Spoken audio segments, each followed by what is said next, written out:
Calhoun Falls, Abbeville, McCormick, Donaldson, we thank you, and Hodges, we thank all of you. Going to talk to you this morning and share some information with you. We were at the first service in Greenville and welcome in those that are joining us from the Greenville campus as well as our virtual campus and to all of our global connection. We do appreciate you and will not waste your time this morning. We started the initiation of finances for teens. And so those are things that some of the programs that we want to unleash as we go into 2023, as well as here in Greenwood. And we ask you to invite your friends, kids, teenagers who need to learn about finances.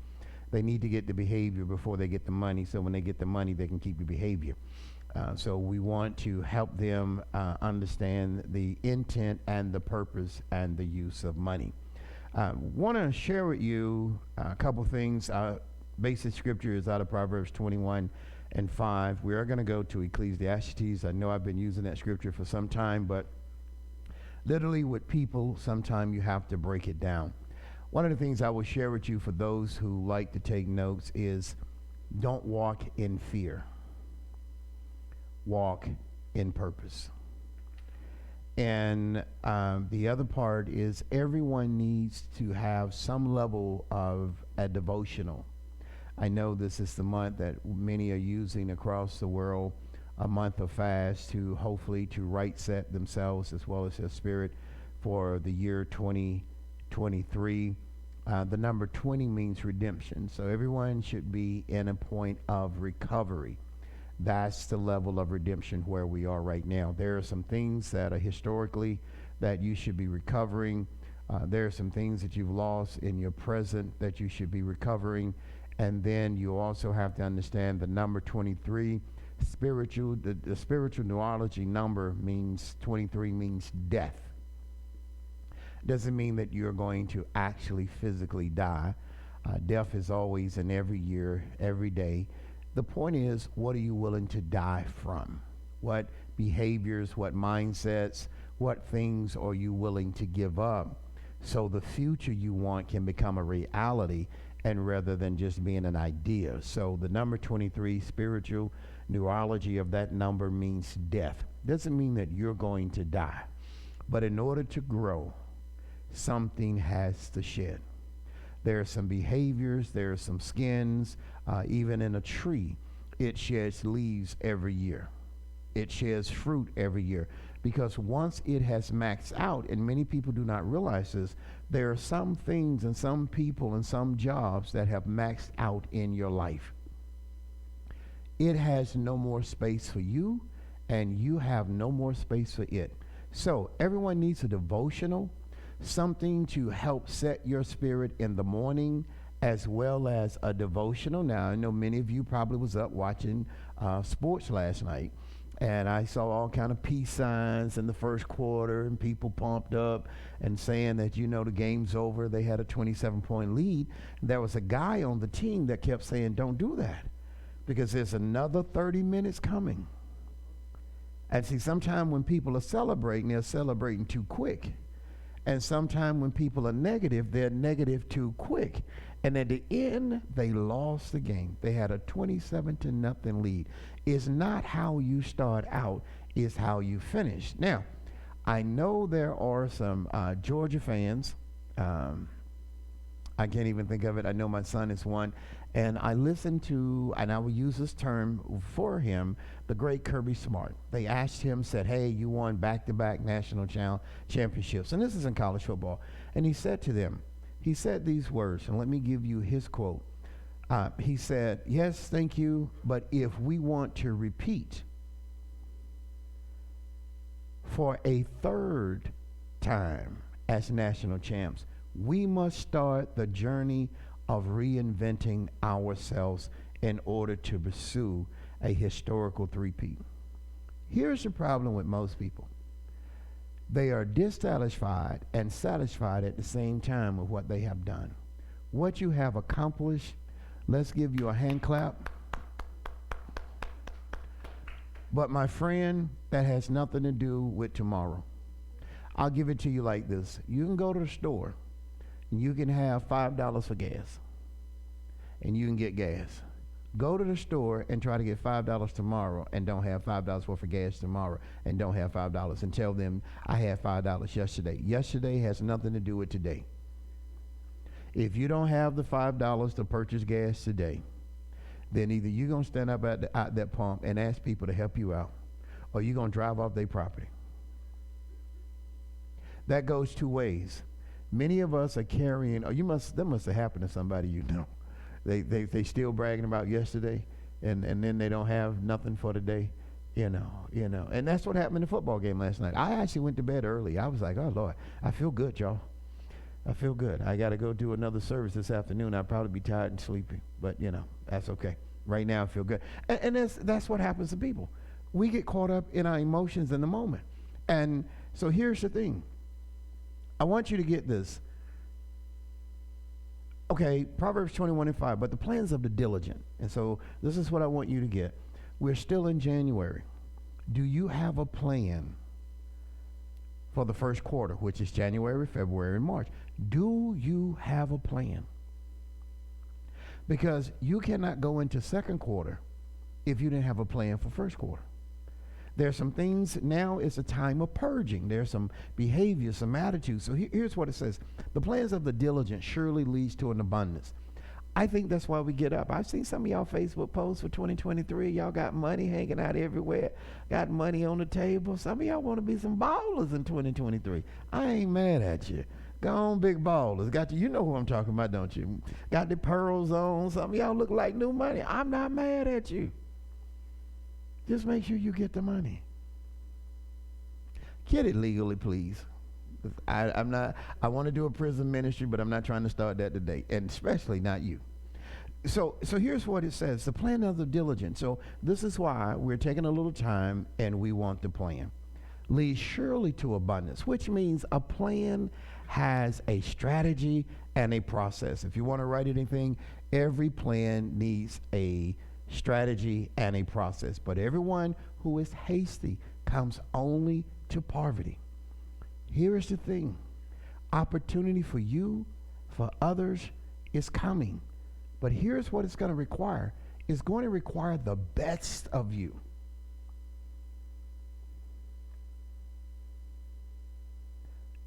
And most of us are not in a position and mentally ready to give our best. You can't go run a successful race and expect to win it with a broken foot. Get your foot healed. Get in shape. And have a plan and a process for the race. Here is the thing. You're going to need your best to get the best out of you. Here is what I want you to know. And here's what people have not oftentimes shared with us. God has gifted you. You have an innate inheritance. You have a spiritual birthright, which means now you have a spiritual inheritance. Many people are not pursuing their natural gift. Right now, many people are getting ready to sing and shout and spit and pop. But what about your natural gift? I need fertilizer. I need information so I can grow my gift. I don't know which is worse, an empty church or a happy church or an empty, happy church that's broke. All of them bad. God has already gifted you. Here's what people have not said. And here's what, and I put myself in that category because I didn't say it, but I get ranked with everybody else, is they never taught you what God requires of you. He's gifted you, but it's up to you to grow it and maintain it. We have thrown too many innate inherited gifts away. We've thrown too many of Big Mama's, great grandmother's recipes away. We've thrown stuff away because we thought it was nothing. And it could have been the key to putting your family into more of a stable financial position. Your gifts, your talents. I remember one time I was in one phase of the automotive industry and I had to learn tire alignment and all of that and steering wheel replacement and all of that. Nothing in my head ever said you can take this skill and go out here and have a wheel alignment shop as well as changing oil, and as well as 5 other things that I had learned, and learned it from the top of the best. See, many times you get the talent before you get the opportunity. And the problem is you don't think and develop that talent because you want someone to praise you. Your talent doesn't need praising. Your talent needs to be developed. I watch, and I don't watch television that much, but I watch, and everyone that sings professionally, the majority of them have a voice coach. I said, Lord, I need that. Maybe I could sing if I had a voice coach. They have someone that trains them and teach them how to sing and the best way. And so we have people been singing in church their whole life, and if you tried to help them, they look at you like you were crazy. If you're going to be at your best, you're going to have to modify and open yourself to learn at a higher level. This is when everybody comes to Hasty. You got to be at your best. God has gifted you. I want you to write that. So when you come back with snot in your nose and looking crazy and you feeling all bad, you haven't discovered, you haven't worked, you haven't developed your gift. Here's the other part. You will, and I will, and I got this because I know Greenville looking like, well, he didn't say that when he was in Greenville. I didn't get it when I was in Greenville. I got it when I was in Hodges. Here's what I got. You will see the darkness before you see the light. And what happens is you see someone else in the light and you want to be in the light. But this is a time to develop your process, your strategy, and to mature in your gift.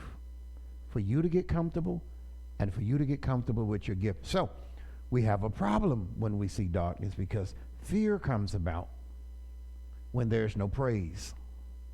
There's no audience. Sometimes your best performance is in your rehearsals. Remember, you will see the darkness before you see the light. Darkness always comes before light, so don't faint. What does that mean in lay terms? That means whatever you're trying to produce, whatever you're trying to learn, whatever you're trying to develop, understand right off the bat, they're going to be failures. If you accept that there will be pre, mid, and post failures, you won't be so wrapped up to it in your emotions.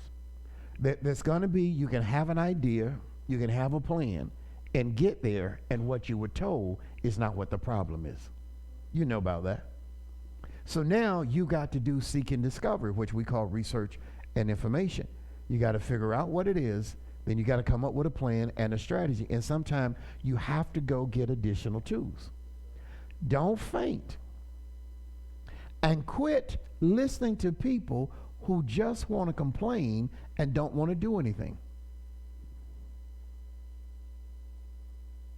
They don't want to grow, and they don't want you to grow. You will see the darkness. Here's the thing. Here's the whole point. The goal is to help you, myself, and others, and those that are watching the broadcast, to become critical thinkers. That's one of our first quarter goals in 2023. Learn how not to respond out of my emotions, but how to use critical thinking techniques to be able to handle the situation. Does that make sense? Because here's where it's going. We got about 4 minutes together. Here's where it's going. We talked about this. What about you? This is a time I want you to be a little bit selfish. What about you and your future? 2 things. You will either need money or you will use money. Here is what happens. Most people who need money don't have vision. Most people that have vision will use money. Now, let me explain it. Yes, people who need money use money because they have to pay bills. They're stuck paying bills. They're stuck looking good, and they're stuck making their life out of events. That is a person who needs money. They need money to survive. Here is where you and others and your children want to grow to use money. What does that mean? Use money to funnel money to broaden the vision of having something that will be long term. Most people work a job that will pay them weekly, bi-weekly, or monthly, and that's all they have. If that goes away, they don't have sustainable income. Do not look at your job as sustainable income. There is gifts and talents that you have that will bless you more and take you further than that 8-to-5 job. Because here's what happens. 99% need it. And they're in this category. They stuck paying bills, they stuck trying to look good, and they stuck trying to go to events. Now let's talk about the 1%. That's called the wealthy. It's not the rich. It's not the lower class, the middle class, or the upper class. Rich and wealth are two different things.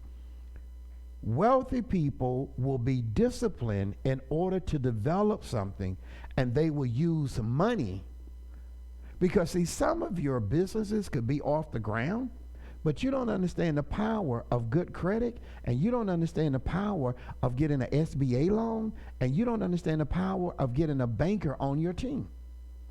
It gives you another line of credit, but you don't want credit, you just want profit. You can't have them, you can't have one without the other, because to expand your footprint, and I'll give it to you plain, I don't know, somebody, one of my brainiacs, look up what is the population of Hodges, South Carolina. And I want somebody to look up what is the population of Greenville. And I'm going to show you a contrast difference. See, you can do enough to be in a small town, but if you want to perform at a big town, you don't have all the finances and the resource.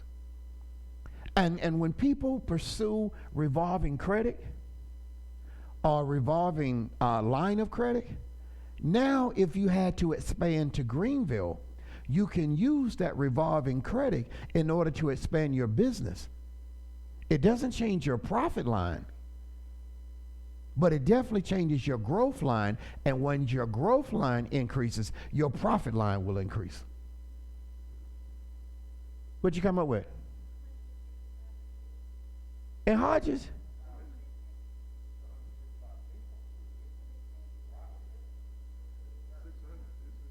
No, 165. Yeah, I thought y'all lived in Hodges. Y'all done left Hodges? We got to move. Look at somebody. We're from Hodges. It's got to be more than that. Somebody look up. What is the population? What's the population of Hodges, South Carolina? Either way, Greenville is larger than Hodges. Yeah, but see, some of y'all ain't got nothing but Hodges money. Well, And you trying to live in Greenville. well, You gonna need, hello somebody, you gonna need to. I see you out there driving your Lincoln. But see, here's the whole point. Most of the time where people start is where they die. some people. Well, that's y'all. I ain't dying like that. But am I making sense? You're going to have to expand your borders. If not, you will only have enough to survive. What did y'all come up with? You can't find Hodges on it. That's what does yours say? Yes, ma'am. Recorded was 100. So the rest of them just slow. They didn't even take the census. Yeah, that's what it had to be. The rest of them, I ain't taking that one. Hell, I'm be sitting in court. And I got to be on some jury. I ain't feeling that. I don't need to know who in my house. Look at y'all laughing. You know that's y'all people. Yes, y'all people. There's a lot of older people, too. It don't matter. See, here's the point. And I hope to live to get old. I pray and ask God let me live to get 95. And I want to at least a portion of my good mind. And because I just want to see my money flowing. And I want to see my grandchildren successful. And I'm gonna sit back, and I'm not coming to church. So I'm gonna be bringing me. You know, I'm not coming. I've been to church my whole life. Mother Coleman, we're gonna be smoking cigars. You're going to be 100 and, 120, 165, and I'll be. But you see what, Ricky just woke up. But you see what I'm saying? See, if you don't engage, now you can't get the benefits. So, and everybody looking on their phone, and somebody still looking. What does it say, 165?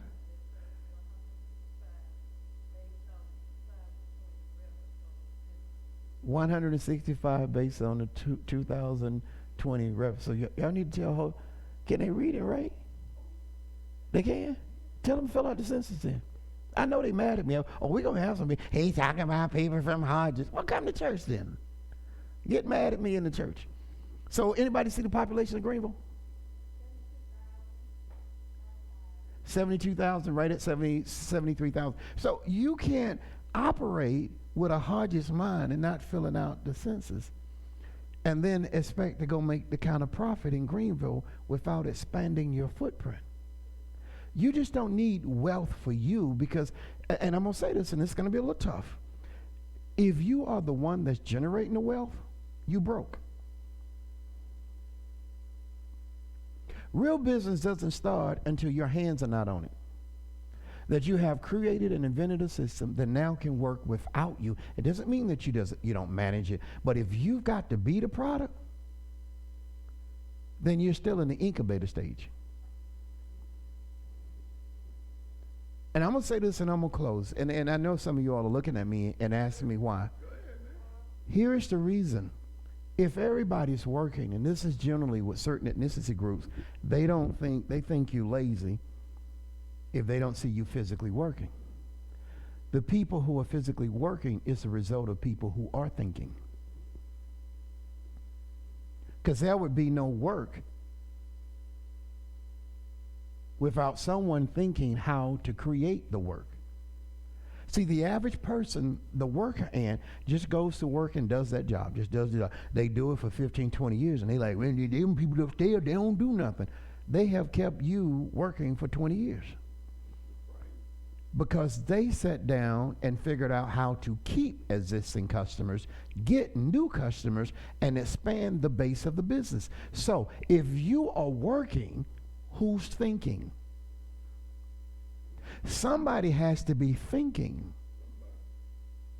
while somebody else is working. This is what I tell small business people. They're like, oh, well, you know, if I ain't out there, it ain't going to happen. Then you don't really have a business. You cannot be the CEO of the company and the janitor too.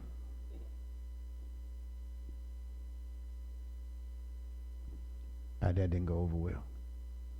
Which means and tells people that are in real business, you haven't generated enough to be able to pay somebody to do that so you can think and grow your business. I have a friend, he buys franchise, and he said, right now I can't grow the business. And I said, or why? He said, because I'm having to do the work. He said, so I need to hire 5 more people who can do the work, so now I can go and create new business with other people who need our services. How can you be in business and people don't know the services that you have? I'll see y'all next week. How can